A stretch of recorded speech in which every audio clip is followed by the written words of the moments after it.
yourself while directing. I mean, you're not necessarily Clint Eastwood or Ben Affleck just yet. Right, right. So That was like my like party time. So like that,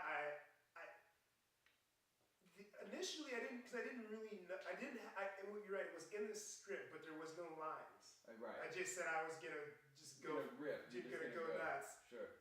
And so as that crept along, because I kind of wrote it right before, so it was, but it was such a relief. Like that was the last thing we shot. Well, and I remember you scheduling it that way, because that way you're like, okay, I'm done. This is the home stretch. I'm gonna be able to just put it all out. Yeah. And so I wasn't nervous. I was focused. I also, I wanted to. I mean, I'm in a couple of scenes just as filler, but sure. I love to act too. And so, yeah, that was fun. That was like the one where I was just like, okay. And I didn't even like. I thought it was pretty funny going off your guys' reactions. I could tell it was pretty good. So like I didn't think very self-consciously of it. I just kind of went in, and it was a good time. And then I was starting to like kind of shave. I had a crazy goatee, mustachy thing, and I had on one of my wife's dresses or something, like a dashiki that my grandfather gave. It was just it just got more crazy and more fun. But that was probably the most fun that I had on the set was that. Sure. Yeah, that was a good time. So as far as the creation of these characters, going back to these guys, one person that I found really fascinating in his kind of origin story was Jesse's character, the character of Terrence. Yeah. Who, was terminally abused as a kid, and it really developed this very sadistic vibe to him. Where did that come from? Where did his character arise from? I really should take notes when I was writing, but I kind of was into watching a lot of like Dexter. And they always go back to like the childhood, and if you look at any of those kind of things, it's always like abuse in the childhood. So that's certainly nothing to make light of or anything, but I was trying to figure out how am I going to make light of that, because basically. And so, I came up with the mom character first, who was played by Alyssa Vika, of just this, the worst mom in the world, just a loser, doesn't work, doesn't do anything. She just treats the kid like crap, and then she just like wakes up one day and says, I'm out of here. And the dad's not much better, the dad's calling him names too. And so that element I wanted to, I hadn't fully formed Jesse's character yet, but it came out of that, and I tried to make the speech he gives as ridiculous as possible, because it is a serious thing.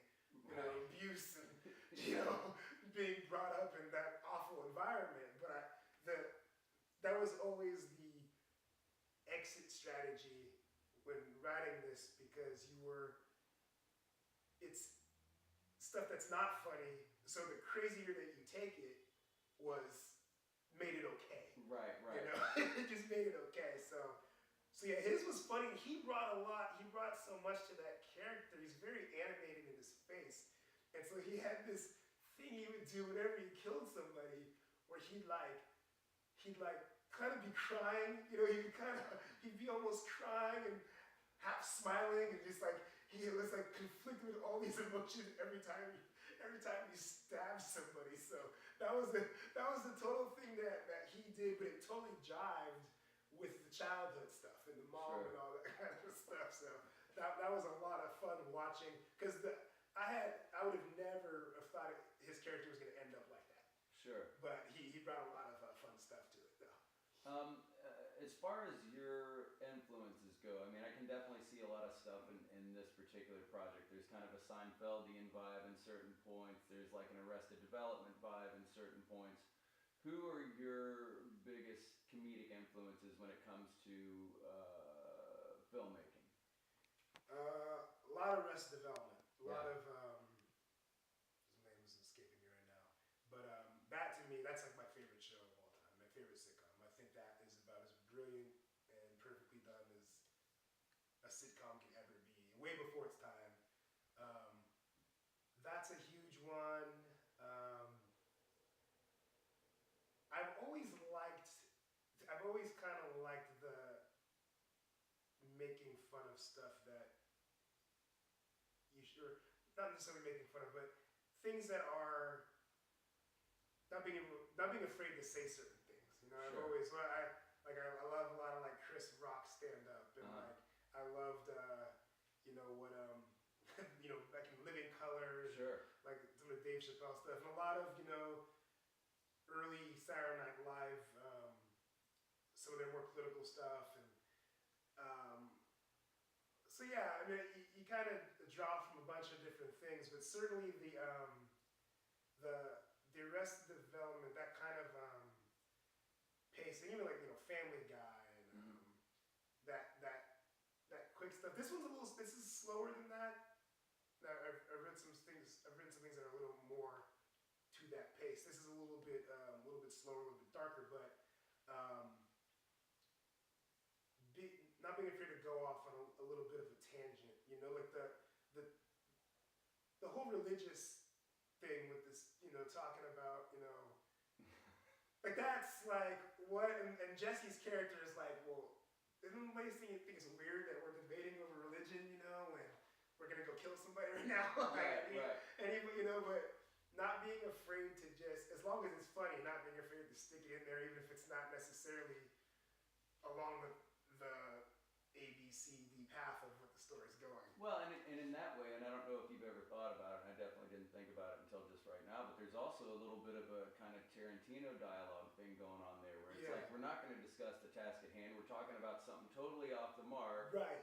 And then we're going to come back to what it is that we're going to do. I mean, that's a very Reservoir Dogs-y type of feel, and Right. especially in that particular conversation. And that's, and because that's their job. Right. So, you know, I have a friend that's a doctor and his wife's a nurse. And so they talk about stuff at the dinner table of cleaning abscesses and stuff like that. And you're like, well, what are you talking about? That's just the way they talk. And then, like, you know, when they're on the job, they're talking about, oh, you know, my little girl had ballet recital. Right, this. sure. So it's, these people are killers, but you know, when you're at your job, you don't just talk about the job. Right. You talk about other stuff. So yeah, I mean, that's like, you know, in Pulp Fiction, when they're walking into the apartment, they're talking about the foot massages and right, of course, you know, all that kind of stuff. You know, it's you know, people in their element. They're still people though. Yeah. That are layered and have different things that go on in their lives. Let's talk a little bit about Lauren Salandra.